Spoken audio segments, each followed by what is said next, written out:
ल हामी चाहिँ यसो घुमघाम मार्केटतिर विजय सर र म भएर हङ्गेरीको चिसो चिसो ठन्डीमा होइन चिसो खाँदै हिँडेको। अब मार्केट आज बन्द रहेछ, तै पनि बन्द रहेछ। कता कता खुले मार्केट, तै पनि हिँड्दैछौँ रमाइलो गर्दै। पुगिन्छ जाडो भयो, छाता ओढेर। पानी परिरहेछ, आइरहेछ भिडियोहरू नाच्दिनु नाच्दैन। बिस्तारै बिस्तारै सबै हङ्गेरीको अब हङ्गेरीको फुल्लै डिटेल्सको बारेमा चाहिँ हाम्रो च्यानललाई चाहिँ सब्सक्राइब गर्नु होला। भिडियोहरू चाहिँ आज नयाँ नयाँ भिडियो आउँदै जान्छ। अब तपाईँहरू नै हङ्गेरी आउनु चाहनुहुन्छ भने चाहिँ यसो खबर गर्नु होला, कसरी रहेछ के रहेछ प्रोसेस। हामी एकदम न्यूनतम शुल्कमा चाहिँ तपाईँहरूलाई हामीले भिडियो गराएर पठाउँछौँ।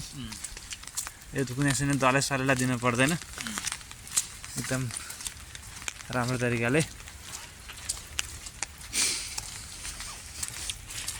ल आजलाई यति नै हामी भिडियो गरायौँ, हल्का सर्ट क्लिप। अब पुरा फुल डिटेल्स बारेमा चाहिँ अर्को भिडियो लङ भिडियो आउँछ होला। त्यसलाई सब्सक्राइब चाहिँ गर्नु होला। सब्सक्राइब गर्नु होला। ल